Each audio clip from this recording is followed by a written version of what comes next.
आज का हमारा टॉपिक है वेन डायग्राम। चलें सबसे पहले टेक्स्ट बुक से सीखते हैं। 1.3 वेन डायग्राम। वेन डायग्राम सेटों को जाहिर करने के लिए एक सादा बंद शक्ल होती है और ये मुख्तलिफ सेटों के दरमियानी ताल्लुक को भी जाहिर करती है। वेन डायग्राम एक बरतानवी मुंतकी और फ़लसफ़ी जॉन वेन ने मुतारिफ करवाया था। वेन डायग्राम की इस तरह जॉन वेन ने अज़ खुद इस्तेमाल नहीं की थी। इसको पहली बार एक और मुंतकी लुइस ने अपनी किताब अ सर्वे ऑफ सिंबॉलिक लॉजिक में इस्तेमाल किया था। 1.3.1 वेन डायग्राम्स के ज़रिए सेटों का इजहार। वेन डायग्राम में यूनिवर्सल सेट को बज़रिया मुस्ततील और दीगर सेटों को इस मुस्ततील के अंदर सादा बंद अशकाल की मदद से ज़ाहिर किया जाता है। ये इश्काल इन सेटों के बाहमी ताल्लुक को ज़ाहिर करती है। नीचे दी गई अशकाल बिलतरतीब सेट ए जिसका यूनिवर्सल सेट U है, गैर मुश्तरक सेट A और B और मुतराकिब सेट A और B की वेन डायग्राम्स जाहिर करती हैं। वेन डायग्राम के बारे में मज़ीद जानने के लिए चंद वीडियोस देखते हैं।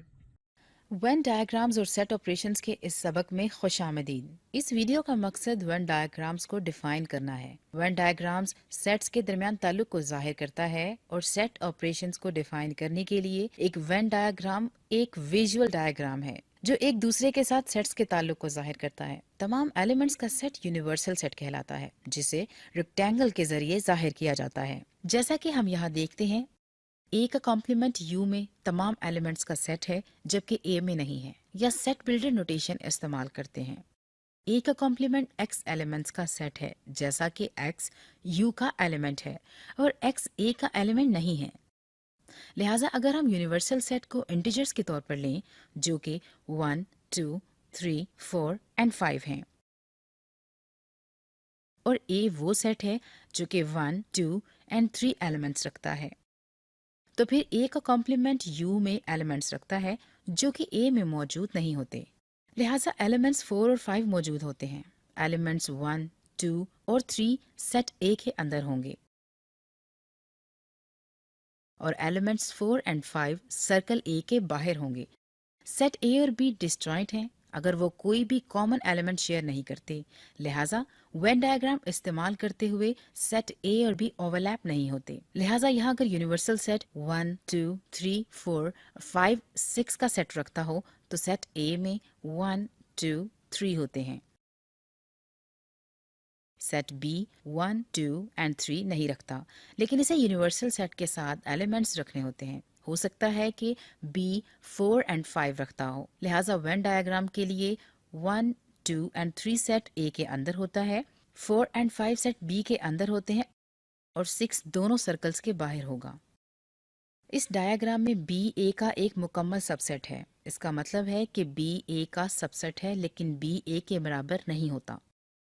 सिंबल्स का इस्तेमाल किया जाता है जैसे कि पिछली वीडियो में डिस्कस किया गया था। हम कह सकते हैं कि बी ए का सबसेट है और बी ए के बराबर नहीं होता, इसीलिए बी ए का मुकम्मल सेट है। इस सिंबल को इस्तेमाल करने के अलावा मुकम्मल सबसेट के लिए बाज़ औक़ात आप इस सिंबल को यहाँ इस्तेमाल कर सकते हैं। लिहाजा यूनिवर्सल सेट 1, 2, 3, 4, 5 एंड 6 एलिमेंट्स रखता है।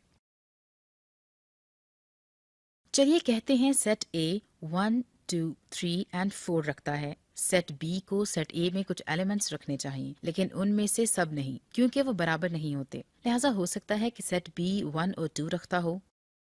हमारे पास सेट बी में 1 एंड 2 एलिमेंट्स होंगे जो सेट ए में भी होंगे। 3 एंड 4 सेट बी के बाहर होंगे लेकिन सेट ए के अंदर 5 एंड 6 अभी तक यूनिवर्सल सेट हैं। और अगर हमारे सबसेट बराबर हों तो इसका मतलब है कि बी ए का सबसेट है और बी ए के बराबर है। लिहाजा ए और बी में तमाम एलिमेंट्स एक ही सर्कल में होते हैं। लिहाजा यूनिवर्सल सेट 1, 2, 3, 4 एंड 5 हैं। अगर सेट ए 1, 2 एंड 3 रखता है तो फिर इस सूरत हाल में सेट बी 1, 2 एंड 3 एलिमेंट्स रखता है। यहाँ हमारे पास 1, 2 एंड 3 हैं और फिर ए और बी के बाहर 4, 5 एंड 6 हैं। अगर ए बराबर हो बी के तो हम कह सकते हैं कि ए बी का सबसेट है और बी ए का सबसेट है। ए और बी एलिमेंट्स के सेट का इंटरसेक्शन है। दोनों सेट ए और बी सिंबल्स का इस्तेमाल करते हैं। हमारे पास ए इंटरसेक्शन बी है जो तमाम एलिमेंट्स एक्स के बराबर होते हैं, लिहाजा एक्स ए और बी के साथ होता है। लिहाजा यूनिवर्सल सेट 1, 2, 3, 4, 5 एंड 6 के बराबर होता है। सेट ए 2, 3 एंड 4 के बराबर होता है।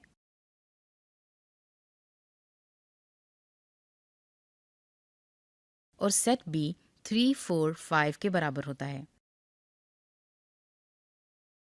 हम देख सकते हैं कि सेट्स ए 3 और 4 के एलिमेंट्स रखते हैं जो इस रीजन में होंगे, लिहाजा 3 और 4 यहाँ इस रीजन में होंगे।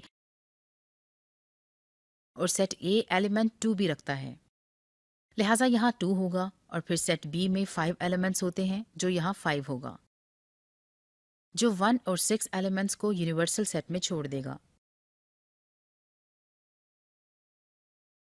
लिहाजा ए और बी का इंटरसेक्शन 3 एंड 4 एलिमेंट्स रखता है।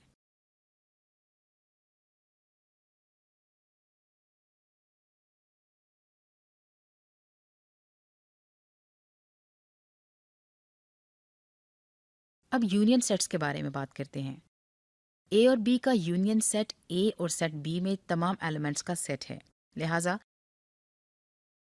ए यूनियन बी तमाम एलिमेंट्स एक्स के बराबर होता है, जैसा कि एक्स ए के साथ और एक्स बी के साथ मौजूद होता है। लिहाजा इंटरसेक्शन और यूनियन के दरमियान फ़र्क ये है कि हम इंटरसेक्शन ए एन और यूनियन ए एन रखते हैं, या एक ही तरह के सेट्स इस्तेमाल करते हैं जैसा हमने इंटरसेक्शन के लिए किया। मिसाल के तौर पर ये एक ही तरह का दिखाई देता है। अब यूनियन तमाम एलिमेंट्स की होगी जो ए और बी में होंगे, लिहाजा हम इस पूरे रीजन के बारे में बात करेंगे, क्योंकि सिर्फ एक एलिमेंट यूनियन के लिहाज से इनमें से एक होना चाहिए, लिहाजा ए यूनियन बी। इस केस में तमाम एलिमेंट्स 1 एंड 6 के अलावा यूनिवर्सल सेट में होंगे, लिहाजा हमारे पास 2, 3, 4 एंड 5 हैं। इस एम्प्टी सेट के बारे में कुछ चीज़ों के बारे में बताना ज़रूरी है। कोई सेट ए सेट एम्प्टी सेट के साथ इंटरसेक्ट किया जाता है, वो बराबर होगा एम्प्टी सेट और यूनियन सेट ए के, और एम्प्टी सेट हमेशा सेट ए होता है। मेरे ख्याल में हम पार्ट 1 को यहाँ ख़त्म करेंगे और पार्ट 2 में कुछ इजाफी मिसालों की तरफ देखेंगे।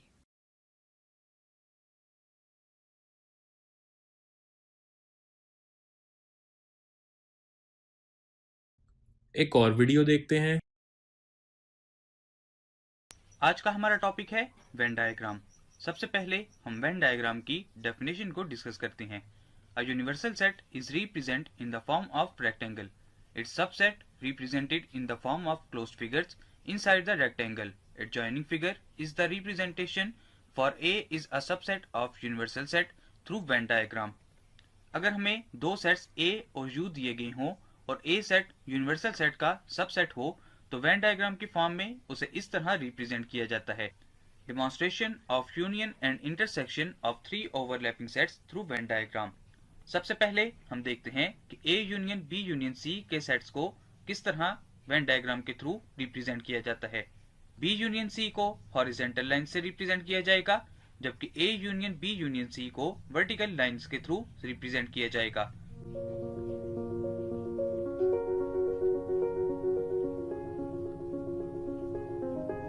ये representation A intersection B union C को रिप्रेजेंट करती है। अब हम देखते हैं कि A union B intersection C को किस तरह वेन डायग्राम के थ्रू रिप्रेजेंट किया जाता है। बी इंटरसेक्शन सी को हॉरिजॉन्टल लाइन के थ्रू रिप्रेजेंट किया जाएगा, जबकि A union B intersection C को वर्टिकल लाइंस के थ्रू रिप्रेजेंट किया जाएगा।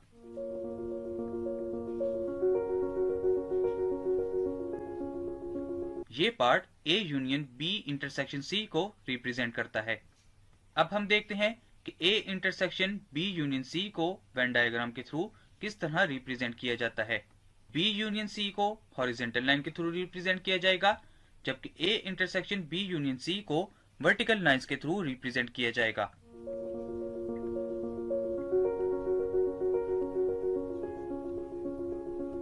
Colour part A intersection B union C को रिप्रेजेंट करता है। अब हम देखते हैं कि A intersection B intersection C को वेन डायग्राम के थ्रू किस तरह रिप्रेजेंट किया जाता है। बी इंटरसेक्शन सी को हॉरिजॉन्टल लाइन के थ्रू रिप्रेजेंट किया जाएगा, जबकि A intersection B intersection C को वर्टिकल लाइंस के थ्रू रिप्रेजेंट किया जाएगा।